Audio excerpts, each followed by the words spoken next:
물기도 더 더해지고 요새 불쾌지수도 높고 너무 끈적끈적한 것 같아요. 활동하기 너무 힘들어요. 열기도 더 더해지고 너무 힘들어요. 요새 불쾌지수도 높고 너무 끈적끈적 힘들어요. 너무 힘들어요. 끈적끈적 힘들어요.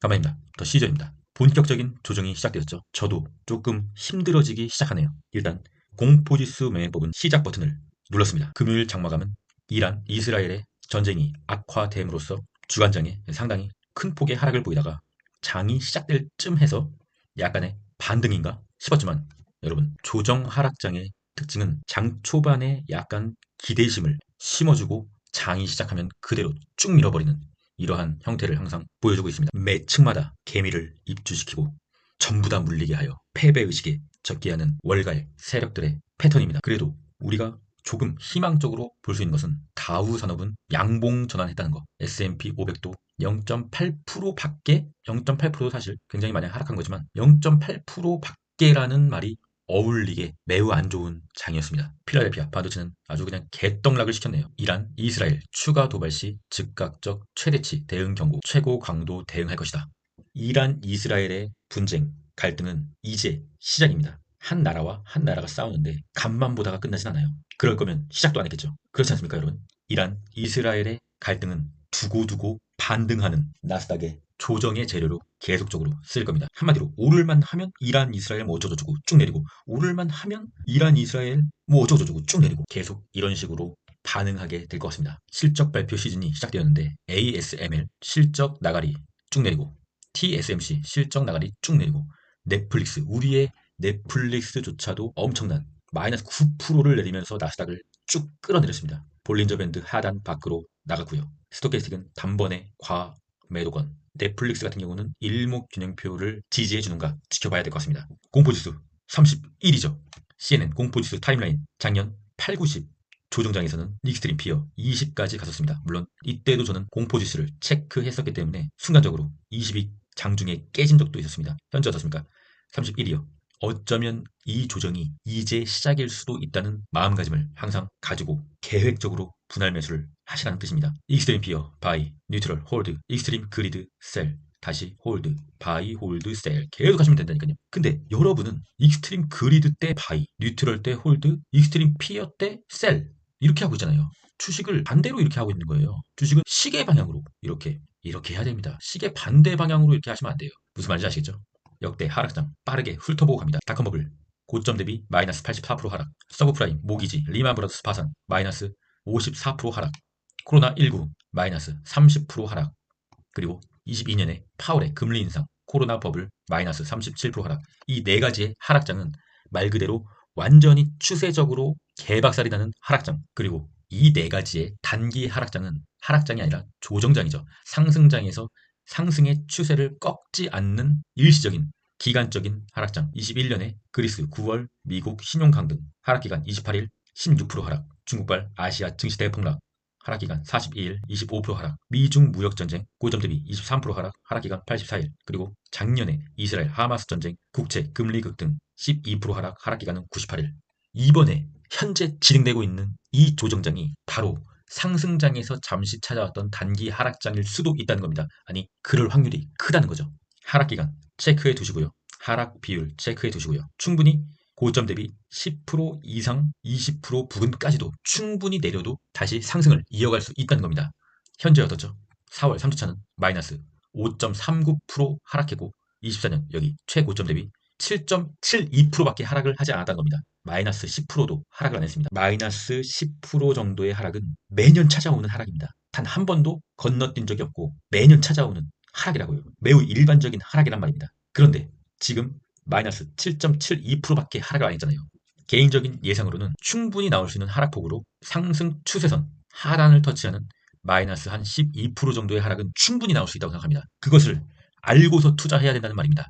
그리고 정말 최대 하락폭 여기까지 깨지면은 이거는 조금 의심할 수도 있다라는 하락폭은 마이너스 한 16% 정도, 일목균형표, 시간이 지나면서 이렇게 하락할 거기 때문에 일목균형표까지 마이너스 한 16%까지 내려도 나스닥이 끝난 게 아니라는 말입니다, 여러분. 그러니 긴 텀을 가지고 멘탈 관리를 하면서 시드를 최대한 지키면서 좀 내렸다고 많이 힘들다고 물타기 한다고 주식이 갑자기 오르는 게 아니에요. 물타기는 전략적으로 나스닥이 여기까지 내리면 내 손해는 얼마겠다. 또는 여기까지 더 내리면 내 손해는 얼마겠다. 이런 것을 엑셀에 다 짜놓고 그리고 전략적으로 추매를 해야 된다는 말입니다. 여러분이 피땀 흘려서 번 소중한 돈이잖아요. 주식을 투자하는 것도 여러분이 회사에서 일을 하는 것처럼 치밀하게 계획적으로 해야 된다는 말입니다. 감정적으로 하지 말라는 거예요. 정리를 하지 않으면서 주식을 투자한다는 것은 제 기준으로는 절대로 이해가 안 되는 행동입니다. 대충대충 하지 말라는 것입니다.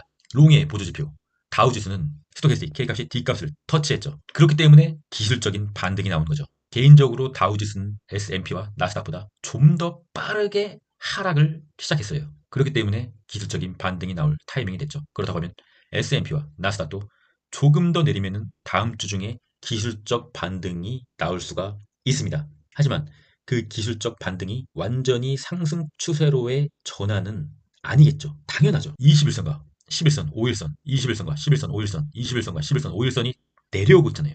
지수라는 것은 개별 종목이 아니기 때문에 모든 종목들이 합해진 지수잖아요. 갑자기 추세를 V자로 확 이렇게 꺾을 수는 없어요. 차츰차츰 내렸다가 차츰차츰 바닥을 다지고 차츰차츰 오르고 그러는 움직임을 보입니다. 그런데 우리가 이렇게 기다리다가 양봉이 이렇게 나왔죠. 찐 반등이다. 매수. 이거 아니에요. 그냥 내릴 때마다 사는 겁니다. 내릴 때마다. 조금씩.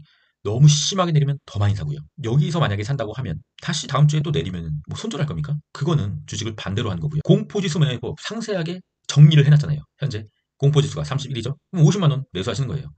시드가 1000만 원일시 비중 5%죠. 50만 원 매수하시고 다음 주에 더 내려서 공포지수가 한 20된다. 그럼 100만 원 더 매수하시고요. 최후의 시드의 보루인 일부 비중은 남겨놓고요. 주식 투자라는 것은 그 어떤 구간에서도 올인할 자리는 절대로 나올 수가 없습니다. 그것이 최저점이라고 하더라도 올인할 구간은 어느 지점도 없어요. 항상 분할 매수와 분할 매도를 해야 된다는 것입니다. 운 좋아서 최저점에 올인을 해서 잡았다고 칩시다.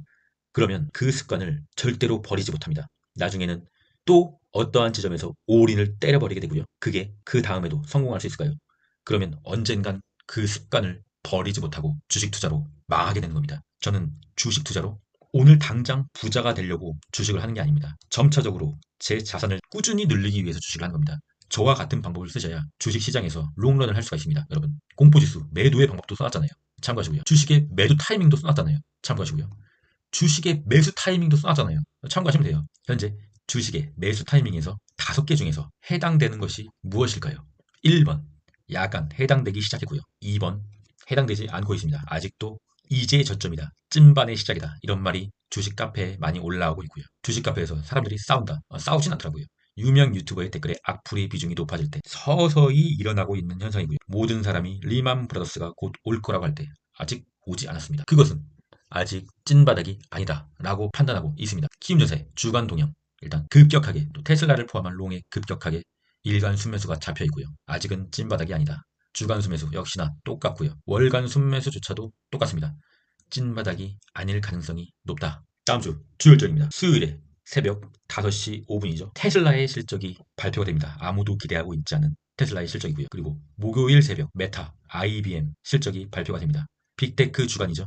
그리고 금요일 아침에 구글, 인텔, 마소, 금요일 밤은 연준이 가장 중요하게 본다는 PCE 발표가 시작되고요. 만약에 테슬라, 메타, IBM, 구글, 인텔, 마소, PC마저도 나가리로 나온다 라고 하면 다음 주는 정말 최악의 한 주가 될 수도 있을 것 같습니다. 그렇다고 하면 그 다음 주에 공포지수는 바로 20이 깨질 수도 있습니다. 그러면 우리는 다 도망가야 될까요? 저는 도망갑니다. 선택은 여러분들이 하시는 거고요. 푸덴콜옵션 0.99 이제는 강세장이 확실히 아니죠. 제가 항상 말씀드리잖아요. 푸덴콜옵션이 0.80 이하면은 강세장이고 1 이상이 되면 약세의 장이다. 이제 명확하게 약세의 장으로 들어선 거죠. 그러면 다 도망가야 될까요? 아니죠. 푸덴콜옵션이 0.80 이하일 때 강세장이다. 그러면은 가진 주식들이 고점이 크게 얼마 남지 않았으므로 약간의 분할 매도를 실시해야 될 타이밍이고요. 푸덴콜옵션이 1이 넘는다. 주식이 미친 듯이 내리기 시작하죠. 그러면은 줍줍하는 거예요. 한마디로 반대로 하라는 말입니다. 지난 8, 9, 10월 조정장에서도 푸덴콜옵션은 상당히 1.1 가까이도 갔었어요. 그때 모든 주식을 내던졌던 기억들이 여러분의 기억 속에 있습니까? 그때 사는 거라고요. 환율 체크하겠습니다. 환율은 급격하게 또 올랐다가 내려오는 모습. 일단은 5일선 살짝 꺾이고 있는 흐름으로 롱을 투자하는 입장에서는 좋은 흐름이라고 볼 수는 있으나 상승 추세는 계속적으로 올라가고 있고 다음 주에 환율이 내려서 상승 추세선에 닿으면 다시금 환율이 올라갈 수 있다.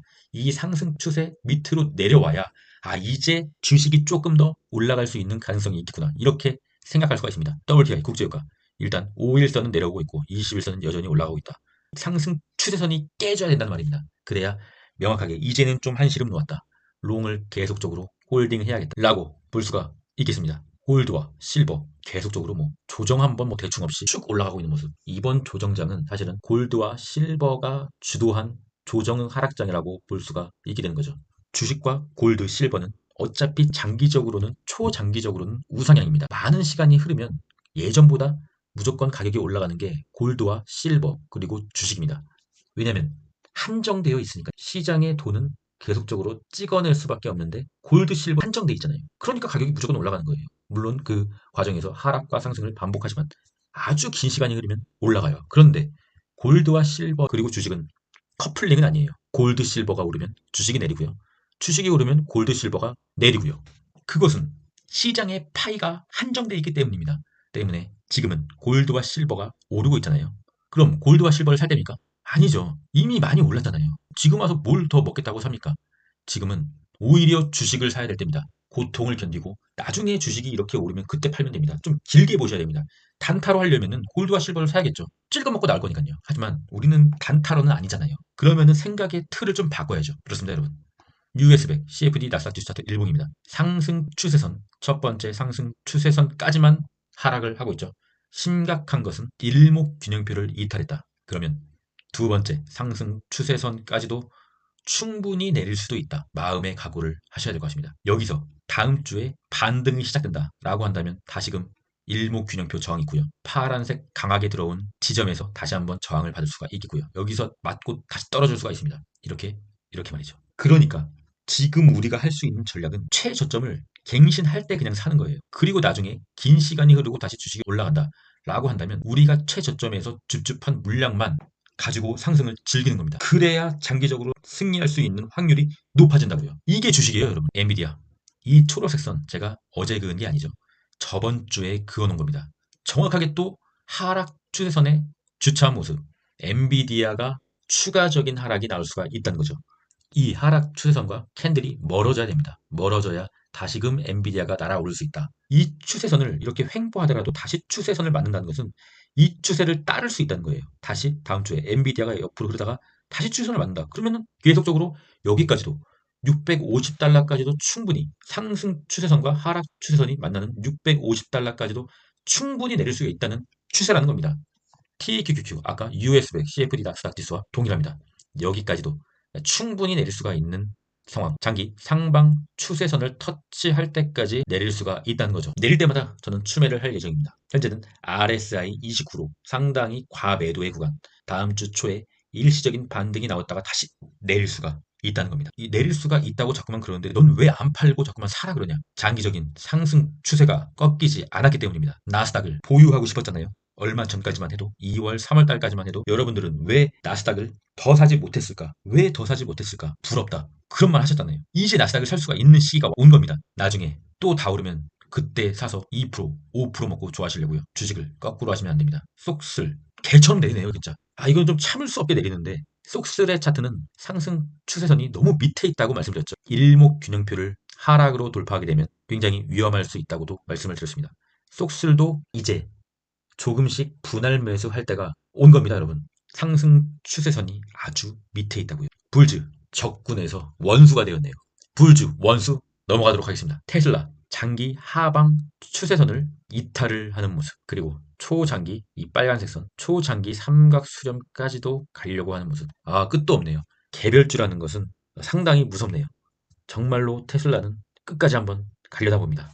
다음 주 실적 발표는 아무리 줄인이라도 좋지 않게 나올 거라는 것은 예상을 하고 있는 부분이고요. 테슬라를 매수할 의향이 있으신 분은 지금은 건들지 마시고요. 실적 발표 후 완전 나가리로도 나온다 라고 한다면 소액 분할 매수 들어가시면 되겠습니다. 쇼세 보조지표 일단 속스 S와 SQQ도 드디어 스토캐스틱 과매수권에 진입을 하였고 SQQQ 같은 경우는 롱의 입장에서는 좋지 않은 게 일목균형표를 돌파해버렸죠. 이거는 좀 주의 깊게 체크를 해봐야 될 상황이고, 일단 스토캐스틱 K값이 D값보다 상당히 위에 있는 모습, 반드시 스토캐스틱 K값이 D값을 만나러 밑으로 이렇게 내려와 줘야 됩니다. 그러기 전까지는 나스닥의 반등은 없습니다. 키움전사의 일간수면수 현황, 속술과 속스S 치열하게 싸우지만 속슬이 이겼기 때문에 속슬이 더 내렸다고 볼 수가 있는 것이죠. 개미는 항상 한 발 빠르거나 한 발 늦게 매수를 하기 때문이죠. 그나마 다행인 것은 속스S와 SQQ, 숏이 10위권 안에 다시 들어와 줬다는 것. 원웨이로 가는 상승장도 없듯이 원웨이로 가는 하락장도 없습니다. 파동을 만들면서 다시 오를 수는 있겠죠. 근데 이렇게 쭉 오르는 건 없어요. 그렇습니다, 여러분. 참고하시길 바라겠습니다. 코인의 공포지수 66이고요.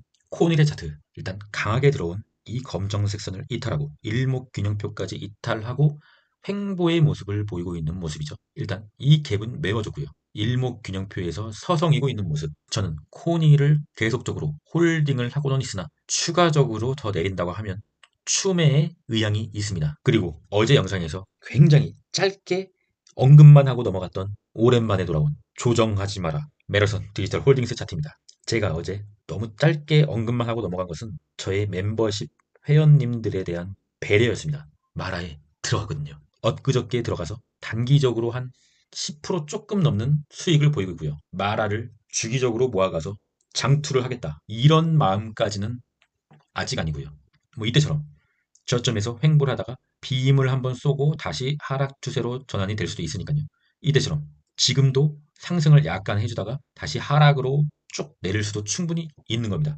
약간 스윙의 형태로 상승 추세로의 전환을 할 수 있느냐 없느냐, 그런 것을 다음 주에 한번 따져보고 바로 매도를 할 수도 있습니다. 저는 주식을 장투 기반으로 하고 있긴 하지만 장투만 하다 보면은 굉장히 재미없고 힘든 구간이, 고비의 구간이 상당히 많습니다. 그렇기 때문에 약간 적은 비중으로는 스윙과 단타도 상당히 많이 하고 있습니다. 그것이 주식이기 때문입니다. 그러한 종목들을 영상으로 전달드리기에는 조금 한계가 있습니다. 왜냐하면 실시간으로 대응을 해야 되기 때문입니다. 그렇기 때문에 단타와 스윙은 제가 실시간으로 말씀드릴 수 있는 멤버십 회원님들께 알려드리고 있습니다. 비트코인의 도미넌스, 고점을 한번 찍고 살짝 고점 횡보를 하는 모습, 비트코인의 4시간 봉입니다. 4시간 봉상 약간의 저점 대비는 찔끔 오르긴 했으나 일단 이평선을 살짝 돌리는 흐름으로 가고 있습니다. 하지만 이 일목균형표, 이 그물대를 돌파해야 상승이 나올 수가 있는 거죠.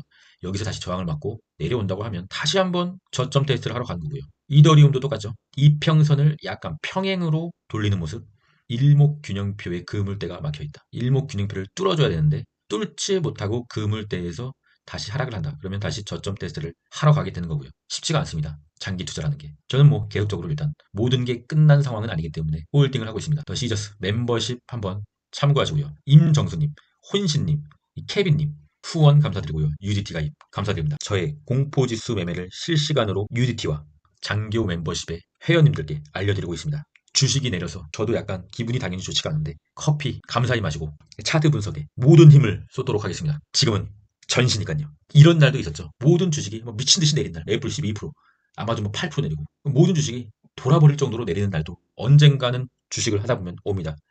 하지만 이 모든 것을 다 견뎌내고 끝까지 버티다 보면 S&P, 토탈리선, 롱은 길고 숏은 짧다. 이러한 날은 짧다. 롱은 쭉 길고 숏은 짧다. 롱은 길고 숏은 짧다. 아직은 나스닥 주봉으로 볼 때 롱이다. 최적의 매수 타이밍은 시장의 피가 낭자할 때다. 설령 그것이 당신의 피일지라도 말이다. 존 템플턴, 여러분 항상 이 시드를 잘 간수를 하고 계획적으로 분할 매수를 하셔야 됩니다. 주식의 그 어떠한 순간에서도 올인을 할 가격은 없어요. 무조건 분할 매수, 분할 매도만이 답이고 최적의 매수 타이밍은 당신의 피가 시장에 낭자할 때입니다. 그럼 전 끝까지 하겠습니다. 이상입니다.